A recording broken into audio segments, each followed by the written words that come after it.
Sejam muito bem-vindos a mais um episódio do Empreende que Vende, aqui na nossa Move TV Web. E hoje eu estou com um convidado muito especial que eu vou apresentar para vocês. Vou ler aqui todo o currículo, porque aqui a gente sempre traz um convidado que tem autoridade para falar na área que ele que tem segmento, que ele tem expertise, né? Isso, então eu vou apresentar para vocês hoje o meu convidado, Marcelino Lopes Neto, que é pernambucano, natural de Recife, graduado em Administração de Empresas pela Faculdade Ítalo-Brasileira de São Paulo e pós-graduado em Gestão de Transporte e de Trânsito pela Universidade Estadual de Apucarana. Obteve também MBA pelo IBMEC Rio de Janeiro, em gestão com foco de transporte público. Começou a trabalhar com 18 anos, um dia desse, claramente, e já vive aqui no Piauí há quase 30 anos. Atua no estado, dentre outros setores, no ramo de gastronomia e turismo, é vice-presidente do CETUT, também como presidente do consórcio CIT, vice-presidente da Abrazel e faz parte de vários convênios com assistências sociais, como Lar de Maria, Casa de Isabelê, dentre outros. Seja muito bem-vindo ao nosso programa. Obrigado. E eu espero que você possa, eu tenho certeza, vai contribuir muito aqui com a gente, falando sobre a potencialidade do turismo aqui no Piauí, sobre transporte público, sobre empreendedorismo e como a gente fazer com que a nossa economia empreendedora, que ela possa, crescer e girar essa roda aqui. Penso muito sobre isso. Muito bem. Bom, aqui no Piauí, o estado como um todo, tem aí 123 municípios com potencial turístico. Nós somos uma capital que nós não temos praia, não temos litoral, mas eu acredito que apesar de nós temos outras formas de poder rentabilizar aí com relação ao turismo. E aí, para a gente começar aqui, o processo de expansão, de estruturação de Teresina, queria que você comentasse um pouco, como especialista nessa área, de que forma que esse planejamento da nossa cidade, ele pode melhorar e no que ele deixa a desejar com relação a esse crescimento, dessa potencialidade do turismo aqui em Teresina. Teresina é uma cidade que, mesmo não tendo um litoral, a única capital do Nordeste que não tem litoral, mas ela tem algo que poucas têm. Ela é cortada por dois rios, o Parnaíba e o Rio Poti. E é pouquíssimo explorado, para não dizer não é explorado. Verdade. Então nós temos uma potencialidade de turismo em águas doces que quase nenhuma capital do Brasil tem. Infelizmente ainda não foi despertado tanto nas autoridades públicas, municipais e estadual, como também não vi ainda nenhum empresário, interessado em explorar isso. Por quê? Porque por Teresina ser uma capital que tem por vocação a saúde, serviço de saúde, ela é muito procurada pelo pessoal que mora no interior do estado e de outros estados. Vem muita gente do Maranhão, vem muita gente do Ceará e vem muita gente do Tocantins para cá. Sim. Então isso faz com que quem mora em Teresina tenha que ter esse expertise para segurar esse pessoal no final de semana para fazer o lazer. Você vem cuidar da sua saúde e você aproveita e acaba ficando para fazer o que você não faz na sua cidade, que é você passear no rio, é você ter esportes aquáticos, quer dizer, uma série de coisas que dá para se fazer. Por exemplo, nós não temos só tem um restaurante na cidade, que é na beira do rio, que é o Pesqueirinho, que acredito que deva estar fazendo 40 ou 50 anos. É o único. Como é que uma cidade banhada por dois rios, nós só temos um restaurante, não tem um bar? Isso precisa ser modificado. E para que se faça isso, é necessário a participação do poder público, porque muitas das regiões ribeirinhas, elas muitas vezes não podem ser ocupadas. Mas não tem nenhuma discussão para se tratar por que não pode ser ocupada. Eu mesmo já quis fazer um bar e um restaurante embaixo da Ponte Estaiada. E me fizeram me cobraram, não é cobrar, me deram tanto senão, porque o IBAMA, que eu acabei desistindo, Muita burocracia. Demais. Eu acredito que seria um local muito agradável para se fazer um bar e um restaurante lá na Ponte Estaiada, que é um outro exemplo. Onde é que tem Ponte Estaiada no Brasil com um elevador? Eu acho que só tem em Teresina. Olha só. Acho que só tem em Teresina. Ponte Estaiada tem várias, mas com um elevador panorâmico, acho que só aqui. E isso é um potencial turístico. Então, assim, rapidamente, só andando na cidade, você vê tanta coisa diferente que não tem e que o pessoal do interior, né, existe no mundo já hoje essa característica do cara que mora no interior querer visitar a capital. Então, isso é um turismo fantástico, barato, mas que vai movimentar os hotéis da cidade que nos fins de semana estão tudo vazio. O próprio teresinense também, né? Eu acredito muito, Marcelino, que aqui as pessoas elas têm que consumir o que é daqui, porque vem gente lá de outros países e aí a cajuína, claro que com relação à culinária as pessoas realmente saem, vão comer sua carne de sol, vão comer seu carneirinho, seu bode, mas com relação a essa questão mesmo turística, por exemplo, você falou do mirante da Ponte Taiada. Recentemente eles abriram a modalidade de pagamento com Pix. Sim. É R$3, R$4, mas às vezes nem anda mais com dinheiro na bolsa, né? E outra, você poder, quantos teresinenses que moram aqui que nunca subiram naquele elevador? Eu conheço vários, né? Muitos. E até assim, para as crianças, escolas, né, fazendo esse passeio, poder fazer com que realmente criar esse senso de pertencimento à cidade, esse senso de que vale a pena você receber alguém de fora aqui, mas o que tem em Teresina para a pessoa conhecer? Vou lhe dar uma informação muito recente, talvez você não saiba, e quem está nos assistindo também. Teresina está implantando ao redor de Teresina o turismo rural. E está lotado de bons locais que prestam esse serviço, né? Que é uma vocação da cidade. Quer dizer, está começando a despertar que você não tem o mar, você tem outras coisas que os outros não têm, que você precisa colocar isso para a população, né? E eu conheço um pessoal, alguns que já estão aumentando, investindo no aumento da sua estrutura rural, né? Campestre, porque a procura tem sido muito boa. Então, isso é muito gratificante. Então, você tem que criar uma rede turística, né, para que isso se torne agradável e seja que a pessoa possa querer vir conhecer. Antes de pensar em trazer alguém de fora do estado, a gente precisa capacitar os nossos guias, as nossas pousadas, para receber o próprio piauiense. É verdade. Certo? Eu não sou daqui, mas estou aqui há 32 anos e eu conheço o Piauí mais do que muito teresinense. Eu acredito. Tem muita gente que não conhece a Cachoeira do Urubu, gente. Eu não conheço, gente. Não sou piauiense. Mas... A Cachoeira do Urubu, na época de chuva, é um espetáculo. Certo? É um espetáculo. Outro lugar que eu sempre que vou acho interessantíssimo é Pedro II. Você pensa que não está no Piauí, o calor do Piauí, sabe? Já muda, né? Então, assim, eu estou dando exemplos de coisas que todo mundo conhece.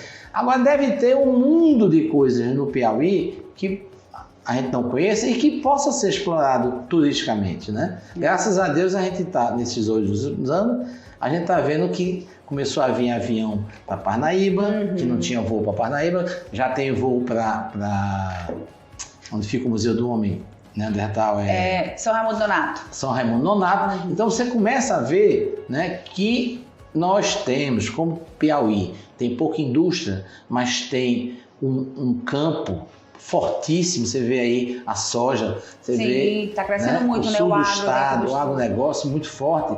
Então nós temos que fomentar formas de trazer o turismo, que vai ser, não tenho dúvida que eu vou dizer, a saída do Piauí é turismo.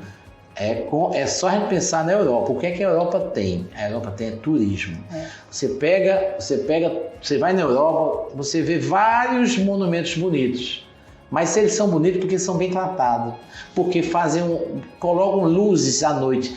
Que aqui tem coisa tão linda quanto, mas ninguém cuida disso aqui. Não é só no Piauí, não, isso é no Brasil, eu falo. Sim. Mas aqui em Teresina, já que não tem o mar, que é uma coisa universal, né? Sim. O pobre, o rico, o branco, o preto, todo mundo tem acesso à praia, né? Você tem que fazer com que as coisas bonitas, não só as naturais, mas até uma casa, um prédio, né? Sim. Isso se torna também um atrativo.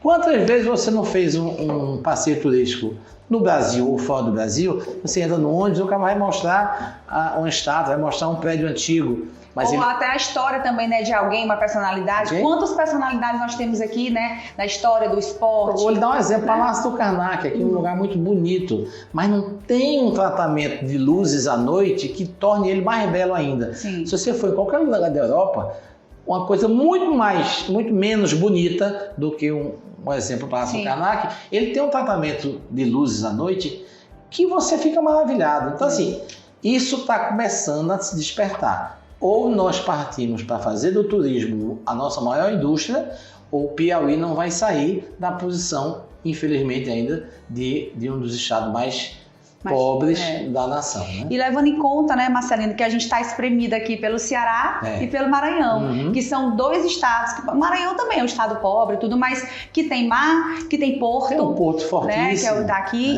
e você disse aí que o futuro do Piauí é o turismo. Eu não tenho dúvida. 30%, né, se eu não me engano, me corrija se eu estiver errada, é o que deixam, né, as pessoas de gasto, de ganho para a cidade ou para o país ou para onde vai do turismo, né? Eu tive em Amarante o ano passado, eu não conhecia Amarante. Eu também não sou daqui do Piauí, mas de pouquinho vou conhecendo, né, as cidades. Eu fiquei impressionada que lá em Amarante eu tive a informação que é uma das, se eu não me engano, é a cidade do Piauí que tem mais monumentos tombados. Sim. Né, pela vez, as casas tudo pintadinhas, uma escadaria super bonita. Linda, eu venho com isso. À noite, mas eu senti falta, sabe de quê?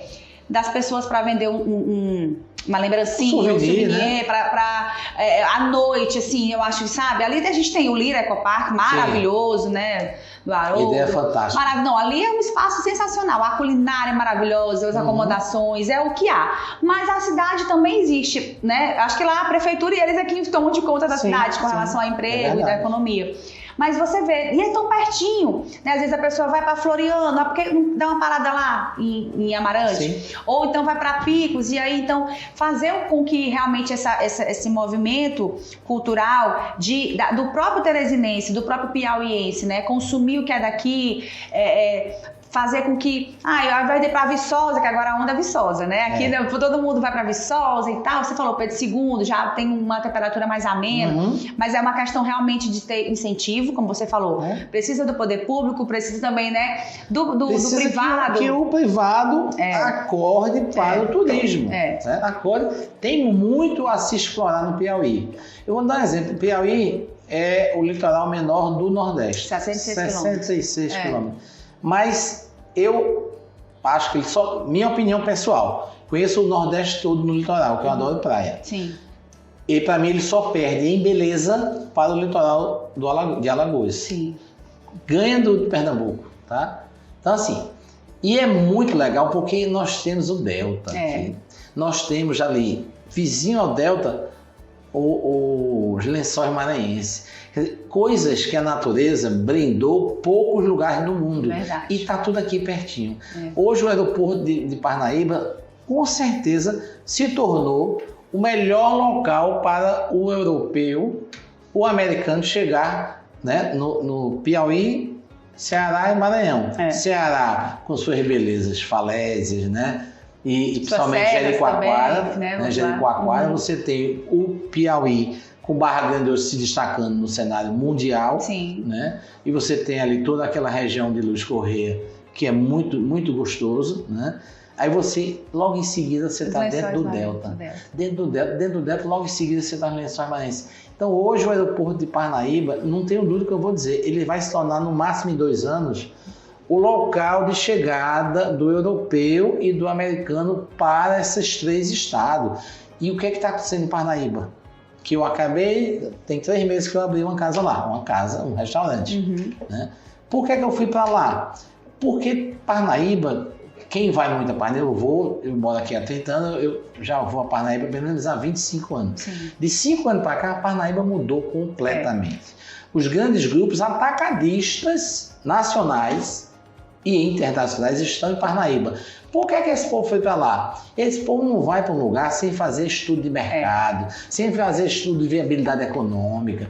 Então esse povo foi para lá porque eles sabem que Parnaíba está se tornando grande. Hoje já é um polo educacional. Você tem 2 faculdades de medicina. Você tem capital do Brasil que talvez só tenha uma. É verdade. Parnaíba tem 2. Eu tava até falando, eu fui agora no começo do ano pra lá, e eu falando pro meu esposo, eu digo, olha, se eu tivesse a oportunidade de vir morar aqui, mas era de graça, assim, fácil, eu já vinha morar, já, porque essa questão da educação e da saúde era que deixava um pouco a desejar. Sim. Se aconteceu alguma coisa, ir pra médico, a educação como é que é, mas hoje, a gente também foi lá conhecer um empreendimento, a Marina, que fizeram e tal, assim, Lindo. maravilhoso, sabe, espaço pra família, um espaço que você pode levar a criança, um espaço que você pode tirar fotos lindas. Hoje em dia tudo é muito instagramável, as pessoas querem registrar aquele momento.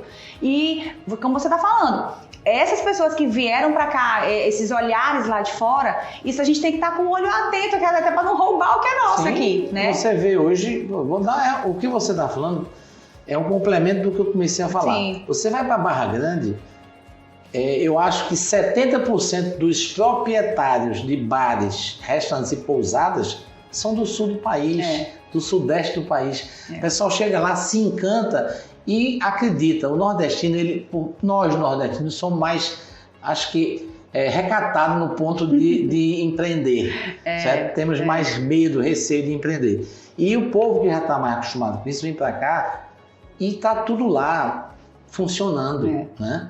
Então, eu acredito que não é só Barra Grande.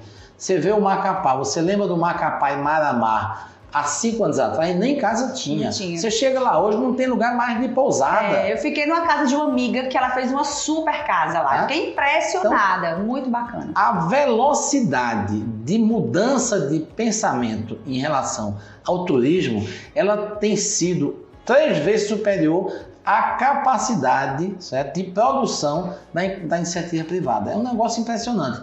E isso a gente tem que aproveitar o momento para esse tipo de conversa que a gente está tendo aqui. Para fomentar em outras cabeças que é necessário expandir tudo que for necessário lá em Parnaíba e nos seus arredores, tá?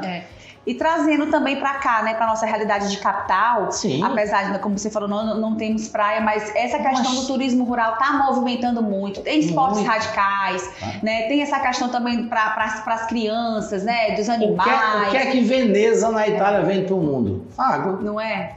Se você for pensar, é verdade. Não tem outra coisa, eu não conheço lá. Mas quem já foi, e o que eu já vi de filmes sobre Veneza, só tem água. Não tem outra coisa. E aí você vai... Aí a gente tem água em abundância aqui, 2 rios lindos, largos, e não se faz absolutamente nada. Então pode ficar certo que isso, uma hora, vai ter que ser explorado, certo? Graças a Deus você começa a ver o próprio poder público preocupado em fomentar o turismo, porque é a coisa mais barata que tem para se dar renda, certo? E gerar emprego, que é o que mais precisa hoje na capital. Exatamente, geração de emprego, capacitação dessa pessoa que vai estar aqui para poder entregar esse serviço, porque não adianta também a pessoa vir ter uma péssima experiência, né? Nesse ponto eu vou lhe dizer, poucas pessoas sabem, mas nós temos grandes centros de capacitação que hoje não, já há um bom tempo, estão com a capacidade ociosa. Sebrae, Senac, SESI, SESC-Senat, SESI e Senai, né? A indústria, comércio e transporte, todos esses S e mais Sebrae, eles são muito bons para capacitar. O que falta é gente. As estruturas estão todas montadas. Então, a gente está preparado para capacitar para o turismo ou para outras coisas. Mas eu acho que a bola da vez para o Piauí é o turismo. Para Teresina, principalmente. Porque Teresina tem pouca indústria, mas você vai gerar emprego como? Através do turismo. Turismo faz tudo, né? Verdade. Então, eu acredito muito nessa parte das águas e já está acontecendo que é todo esse turismo rural e campestre. Perfeito. Do que a gente conversou aqui, na verdade, você já respondeu 2 perguntas em uma. E é bacana porque é um bate-papo que a gente vai fazendo, que você traz um tema, que você traz uma dor, que na verdade já vem com uma solução. Já. E quando a gente compartilha isso com quem está assistindo, né, pessoas que estão ali, o que é que eu posso empreender, o que é que eu posso fazer, e tá aí um universo, aí muito a ser explorado dentro do turismo. E agora voltando um pouco mais para Teresina, falando um pouco agora, né, do lado do transporte urbano, falando um pouco sobre essa questão que movimenta a economia, lojas, segurança, né, tem muita coisa, tá tudo muito interligado. Com relação ao transporte urbano, né? Você também que faz parte dessa diretoria do CETUT e tudo. Como é que... O que a gente pode esperar, né, para esse ano de 2023... de melhorias, porque a gente sabe que, como você disse antes da gente começar aqui a nossa entrevista, né, nós temos uma cidade que ela tem dimensões mais horizontais, então muito espraiada. Exatamente. São distâncias que as pessoas precisam de transporte urbano para se locomover, para movimentar a economia, que a partir do momento que não tem ônibus, encarece, a pessoa vai ganhar Uber, é tudo muito mais caro. Me diga, como é que você acha que essa melhoria no transporte público pode também, isso é fato, mas se a gente pode esse ano ainda ter essa perspectiva de acreditar que vai dar uma melhorada, para que a gente possa, que a economia possa movimentar mais, para que o próprio centro da cidade ele possa ser transitado por pessoas que vêm de outras regiões de periferia, de mais distância. Bom, primeiro, você vai me permitir... de uma forma mais rápida possível e a mais simples para que todo mundo isso entenda, mostrar que transporte público é o nome, porque é uma obrigação do Estado e do município. Sim. Mas o transporte, todo ele, no Brasil todo, né, acho que hoje talvez até no mundo todo, ele é todo privado. Ele é feito por empresas privadas. Que toda empresa, até o barzinho da esquina, ele é feito para dar lucro, gerar lucro para um investidor. Seja ele pequenininho, pequeno, médio grande ou gigante. Qualquer um ele quer gerar receita para pagar o investimento que ele teve. E transporte não é diferente, né? Então, o transporte urbano de Teresina tem muito a melhorar. Ele nunca esteve tão ruim. Eu estou no ramo há 25 anos, né? E eu nunca vi em 25 anos uma época tão difícil, principalmente depois, com o advento da Covid, que o setor passou 10 meses parado, em Teresina, praticamente 100% parado. Rodavam 10, 15 ônibus para quem rodava com 400, né? E de lá para cá, né, é preciso entender que transporte, para todo mundo entender, transporte é o seguinte: você pega o custo do sistema e divide pela quantidade de pagantes. Então, se você tem um custo de 10 milhões e tem 10 milhões de pessoas dentro do sistema, a tarifa vai ser R$1.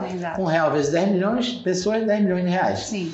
O que é que acontece? Somente aqui em Teresina, você tem uma gratuidade abusiva. Nós temos quase 16% do sistema de pessoas que não pagam nada.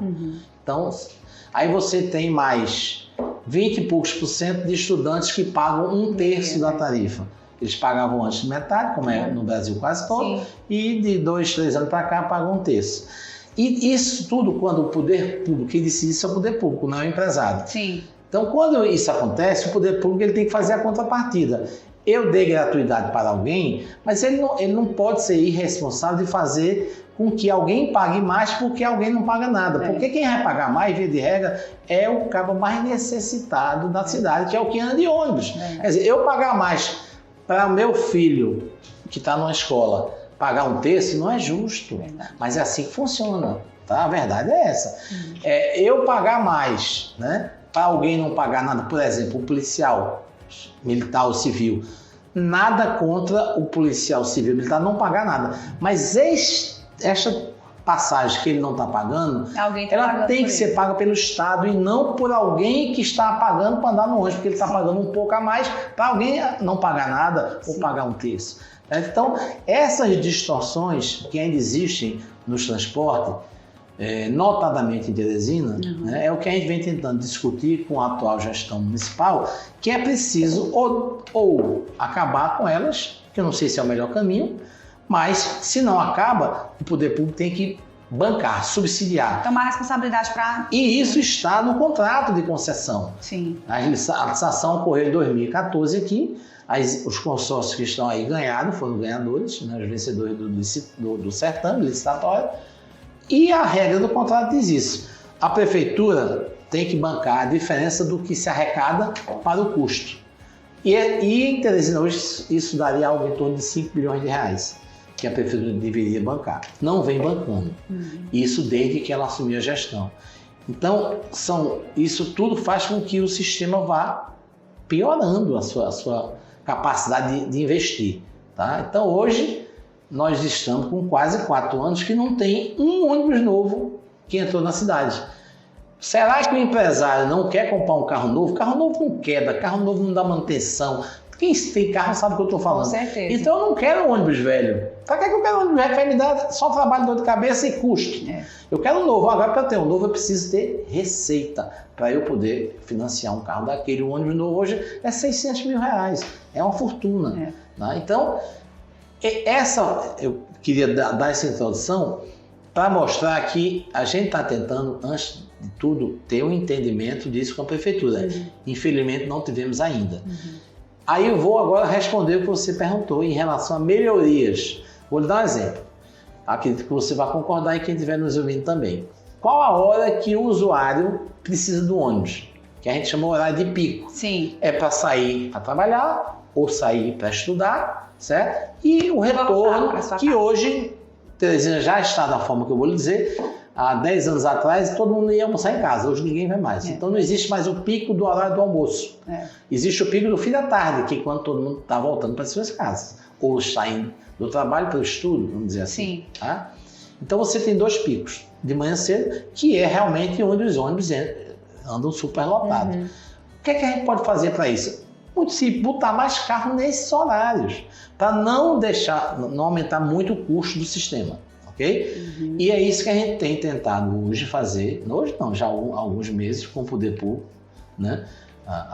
Com a Prefeitura, inclusive já conversamos com alguns vereadores para ver se a gente consegue, dentro desse custo que a Prefeitura tem por obrigação contratual nos repassar, né? Incluir um plus para que a gente pudesse botar. Hoje, Teresina roda com 220 ônibus. O normal antes da pandemia era 400. Né? Por que só roda com 220? Porque só tem demanda para 220.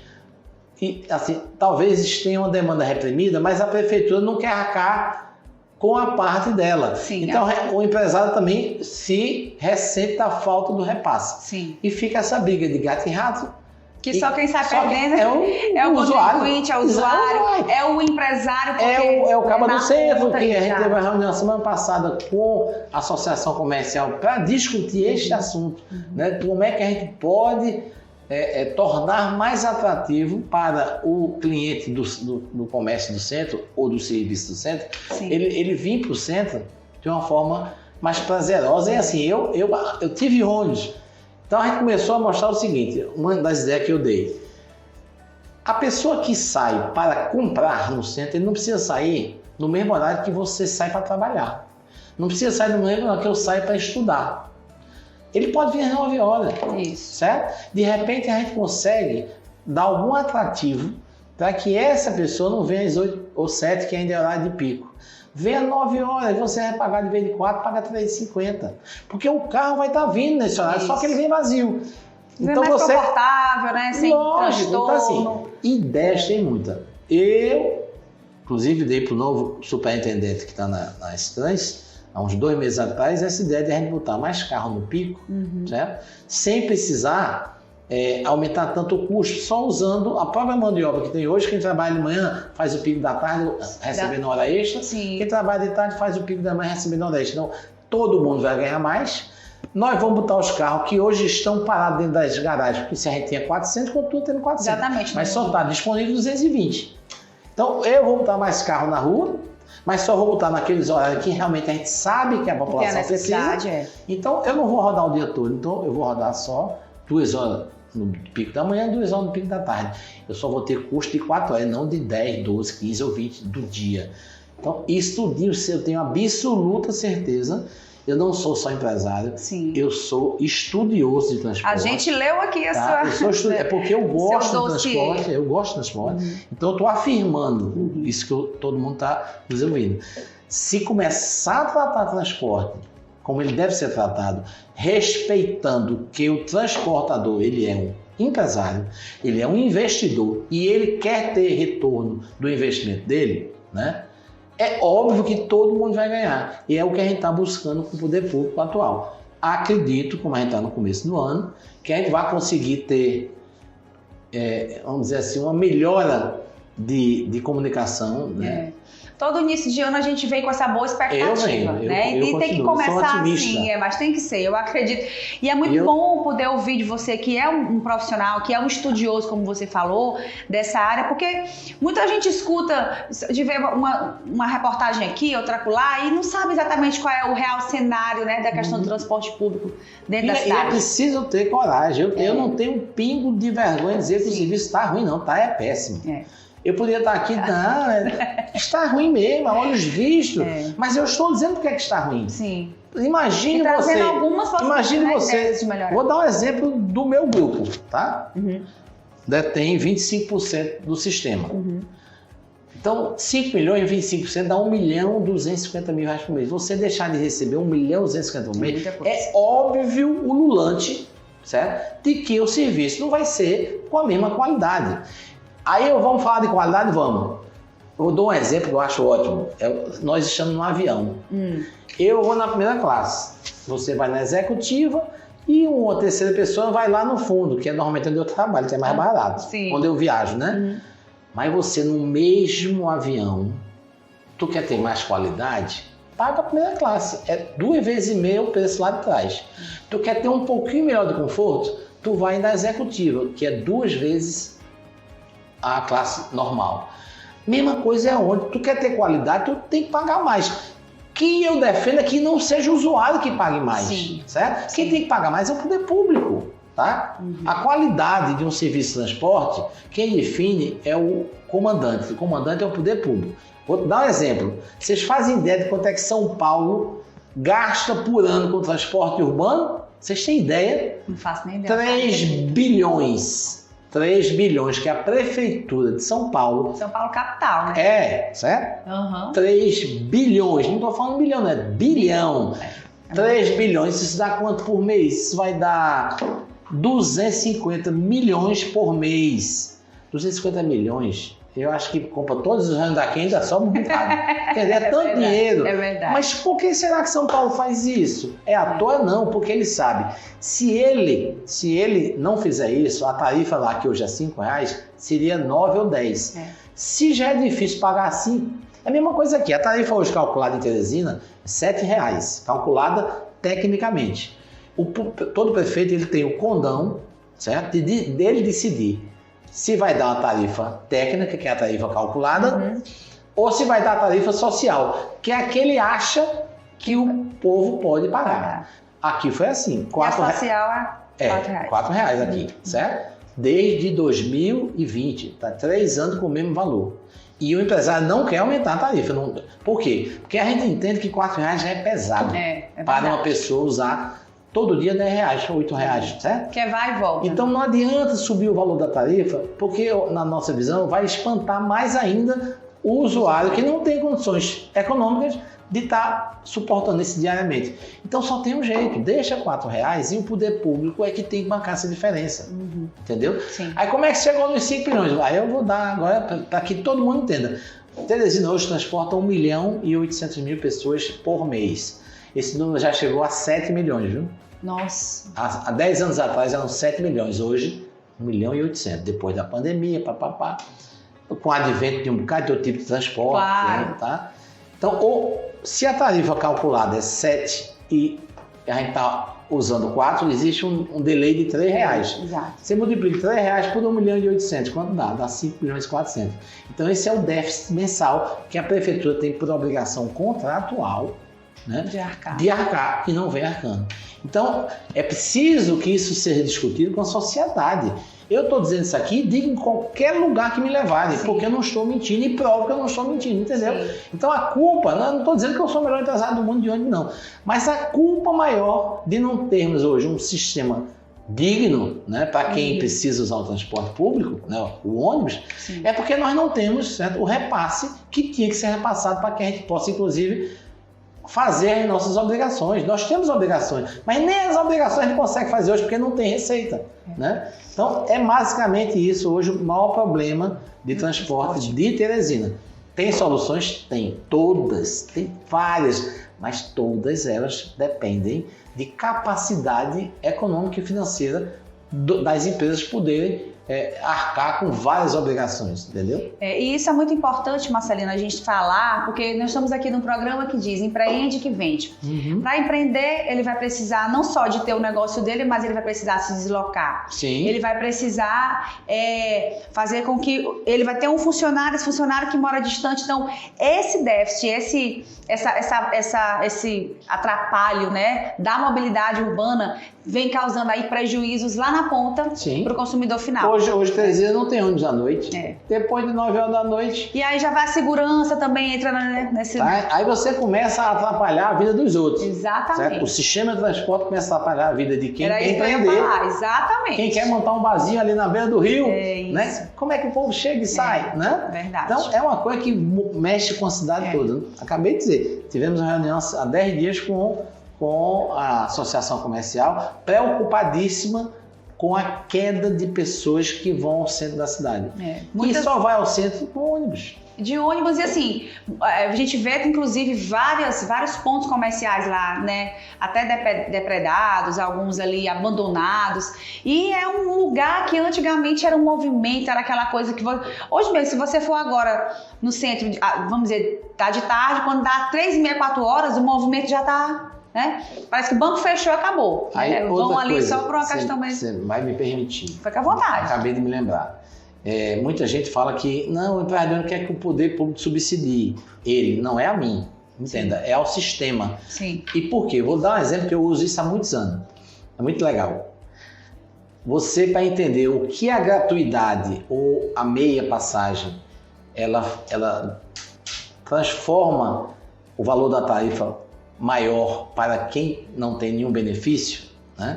É o seguinte, você está numa mesa de bar, 4 pessoas.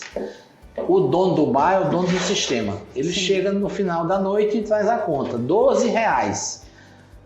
Para dividir por quanto? Por 4 dá quanto para cada um? R$3. Mas a Raquel, ela é policial militar, ela não paga. Eu sou estudante, só pago 1/3, certo? Outra pessoa lá é idoso, acima de 65, também não paga nada. Então, a quarta pessoa, presta atenção, é R$12 o custo. Você não paga porque você é policial, o outro é idoso, não paga. Aí eu sou estudante, só pago 1/3. 1/3 de 3 é R$1. Sim. Aí o coitado vai pagar R$10. Para você não pagar nada, para o senhor não pagar nada e para eu pagar R$1. Porque eu sou estudante, só pago 1/3 dos R$3 que eu tenho que pagar. Então, veja bem, você saiu... A quarta pessoa saiu de R$3 para 10. É o que acontece hoje no sistema. E é isso que a gente defende, que isso não pode acontecer. Isso tem que ser bancado pelo poder público. Eu estou prestando serviço de empresa privada. Meu custo é tanto, eu tenho que receber tanto. Se a população não tem condições de estar dando esses benefícios porque ela que vai arcar, quem tem que arcar é o poder público. Exato. Isso já acontece no Brasil em quase todas as capitais. Então Teresina não vai ser diferente. Teresina vai entrar, certo? É na mão da história, não é contra a mão não. Ela vai entrar assim como praticamente todas as capitais hoje do Brasil fazem do jeito que a forma que eu estou falando. Bem claro, São Luís faz isso, Fortaleza faz isso, as 2 cidades vizinhas. Exatamente. E Teresina não está fazendo ainda. Então é preciso que isso que eu estou dizendo seja discutido com mais clareza. Claro. Tá? Mais clareza, para que as pessoas entendam que... Para mim mesmo aqui hoje está sendo uma aula. Muitas vezes o vilão é o empresário de ônibus. Eu não sou vilão. Eu tenho um negócio que tem que me dar rentabilidade. Como o meu restaurante tem que dar, como a sua empresa tem que dar. Claro, com certeza. Todo mundo tem que empreender e tem que vender. Não é? É vender passagem, é vender serviço, é vender o alimento. Entendeu? Lá no restaurante, né? Então é preciso que todo mundo entenda isso. Tá? E ficou muito claro com esses exemplos que você deu, justamente porque simplifica, né? De uma forma mais... Acho que até uma criança muito didática, que tiver... Né? Bem didática. É aquela história, quer que eu desenhe? Pois você fez isso, exatamente isso. Tá? E é bacana porque ainda tem muitas pessoas que a gente, né, se diz esclarecida, mas que não faz esse entendimento, como você acabou de representar. Verdade. E falando um pouco já dessa parte de restaurante, né, desse outro lado aí, você como empreendedor também, como vice-presidente da Abrazel, quais são aí os propósitos da Abrazel para esse ano de 2023? Olha, é algo que me deixa muito feliz falar da Abrazel, porque é uma associação com pouco tempo